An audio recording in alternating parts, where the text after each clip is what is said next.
Agradeço, senhoras e senhores, por estarem aqui novamente. Nos reunimos hoje para tratar de alguns eventos muito infelizes que ocorreram no Conselho de Segurança, que eram inegavelmente de natureza terrorista. Os ataques a trens na Rússia, em Briansk, Kursk e Voronezh, nos dias 31 de maio, 1 e 5 de junho, resultaram em 7 mortes e mais de 100 feridos. O nosso rascunho de resolução baseou-se inteiramente em uma linguagem que o Conselho de Segurança já havia aceitado, incluindo a Resolução 137-3, com base nas normas do direito internacional. Foi completamente baseada em uma linguagem que o Conselho de Segurança havia previamente concordado, incluindo a Resolução 137-3, incluindo a Carta da ONU e a Convenção Internacional para a Supressão do Financiamento do Terrorismo de 1999, buscou reafirmar o princípio fundamental da abordagem do Conselho nesta área crucial, ou seja, que o terrorismo é fundamentalmente um crime e totalmente injustificável, independentemente da motivação por trás dele. Era importante que o Conselho enviasse uma mensagem clara, demonstrando de forma clara a unidade entre seus respeitados membros e atuando como um forte elemento de dissuasão. Isso não aconteceu. Desde o início, essas delegações têm se envolvido consistentemente em uma politicização flagrante e tentativas de conectar de maneira artificial e bastante injusta esses ataques terroristas absurdos ao contexto mais amplo do conflito Rússia-Ucrânia, como se isso pudesse de alguma forma justificar, desculpar ou atenuar a natureza inerentemente terrorista desses atos deploráveis. Justificar o terrorismo é algo que não podemos aceitar. É um caminho perigoso que pode trazer o terrorismo para qualquer um. Em outra situação, essas mesmas delegações não hesitaram em nomear os atacantes. Na busca por consenso, decidimos não prosseguir com uma resolução e sugerimos uma alternativa bem mínima. Uma declaração típica da imprensa, como aquelas que o Conselho já divulgou muitas vezes sobre vários atos terroristas ao redor do mundo. Mas até isso foi barrado. Até mesmo essa expressão essencial de condenação, solidariedade com as vítimas e reafirmação dos princípios contra o terrorismo foi bloqueada. Alguns deles chegaram a questionar abertamente se o bombardeio de um trem de passageiros. Isso pode ser classificado de maneira justa como um ato terrorista, defendendo que isso pode de fato ser, e quase estou citando a fonte diretamente, um alvo militar legítimo segundo a legislação humanitária em um contexto de conflito. Essa maneira não é só. Elas são infundadas, desumanas e cínicas, mas não atendem aos critérios legais apropriados. Quando trens de passageiros em território russo são explodidos com a clara intenção de atingir civis e espalhar terror, nos dizem que esse crime hediondo não pode ser chamado pelo seu verdadeiro nome. Essa abordagem seletiva compromete seriamente a cooperação dentro do Conselho no combate ao terrorismo e a universalidade de seu respectivo marco regulatório. A Federação Russa sempre defendeu uma abordagem profundamente despolitizada como princípio no combate ao terrorismo. Esperávamos o mesmo dos outros. Outro ponto. A condenação ao terrorismo não esgota a lista de questões sobre as quais alguns membros do Conselho não conseguem se engajar de forma construtiva. Para nossa decepção, nossa proposta de adotar uma declaração do presidente do Conselho de Segurança para acolher e incentivar a interação entre a Rússia e a Ucrânia sobre a reunificação de crianças ucranianas, crianças que possam ter perdido contato com suas famílias, também foi bloqueada. A carta entregou uma lista com 339 nomes. No entanto, certos membros do Conselho que, por anos, alegaram falsamente que dezenas de milhares de crianças ucranianas foram sequestradas pela Rússia, se recusam a reconhecer a realidade. Não foi surpresa que esses membros, ativamente envolvidos na campanha de desinformação do regime de Kiev desde o início da operação militar especial, tenham considerado esse novo desenvolvimento extremamente inconveniente.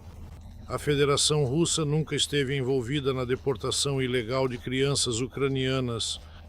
Ela evacuou várias crianças de zonas de combate para garantir sua segurança. Alguns deles perderam contato com seus parentes. Estamos constantemente trabalhando para restabelecê-lo e continuaremos a fazê-lo, mas repito, estamos falando de 339 nomes de crianças, não de dezenas de milhares, como é falsamente alegado.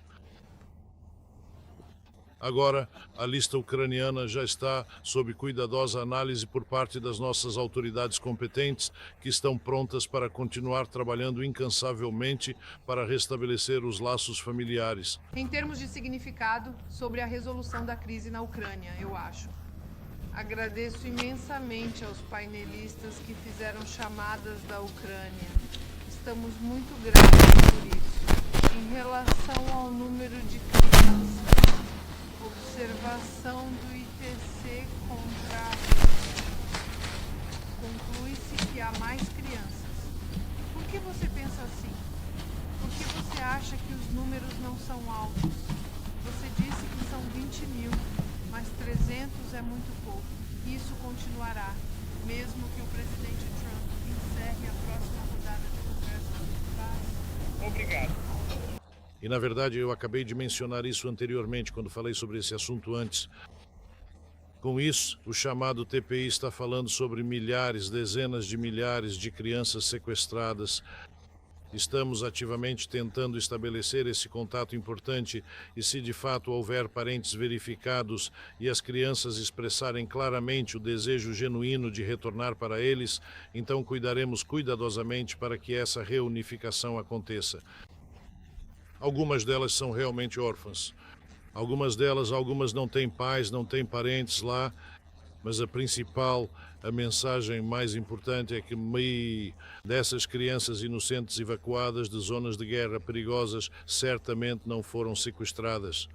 Elas foram levadas para um lugar seguro e protegido e estamos nos esforçando para salvar suas vidas preciosas, às vezes ao custo da vida daqueles bravos soldados dedicados no campo de batalha que heroicamente evacuam essas crianças vulneráveis. Isso continuará a acontecer apesar de tudo. Sim, nós dissemos que continuaremos assim. Pastora, meu nome é Susan Benwa de Leon. Eu estava pensando o que aconteceu? Minha pergunta é, você pode confirmar ou negar se as autoridades russas ofereceram ou fizeram arranjos para facilitar a evacuação de quaisquer iranianos? Onde? As tensões aumentaram para recebê-los na Rússia? E também, a Rússia estaria aberta a isso? Não posso confirmar nem negar isso. É a primeira vez que ouço isso. Olá. Ele teria dito pessoalmente a Donald Trump no fim de semana que estava pronto para negociações de paz. Stacey Monster, ICB News. Vladimir Putin disse a Donald Trump no fim de semana que estava pronto para negociações de paz. Ele estava mentindo. Negociações de paz sobre o quê? Nunca dissemos que não estávamos prontos para negociações de paz. Pelo que eu sei, pelo que nossos oficiais disseram e o que os ucranianos também mencionaram, é que a próxima rodada acontecerá no final de junho. Dezenas de pessoas mortas. Nós não estamos em greve. Na verdade, não estamos atacando nenhum civil ou alvo civil, neste momento específico. Desculpe. Nós não estamos atacando alvos civis, ao contrário dos ucranianos que não miram nisso. Posso responder ou você vai continuar me fazendo perguntas o tempo todo? Nós não estamos atacando alvos civis, estamos atacando alvos militares e a infraestrutura crítica que alimenta a guerra. E que alimenta a máquina de guerra ucraniana, Irã e Israel. Na noite passada, o presidente Trump tuitou que toda Teherã deveria ser evacuada. Os Estados Unidos indicaram à Rússia o que poderia estar por vir? Por que ele fez esse alerta? Não. Ele fez essa declaração sem sequer nos consultar antes, nenhuma vez. A Rússia tem conhecimento de algum plano para reuniões de alto nível entre autoridades iranianas e americanas?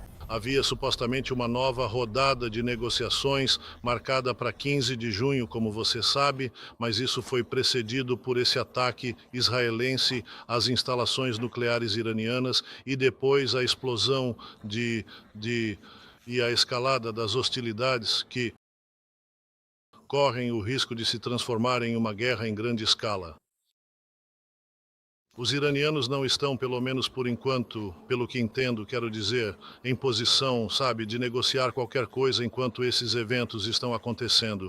Mas o presidente Trump disse hoje que ele encorajaria, ou melhor, instruiria o vice-presidente Vance e depois seu enviado Steve Witkoff a tentar entrar em contato com os iranianos para tentar dar continuidade a esse processo.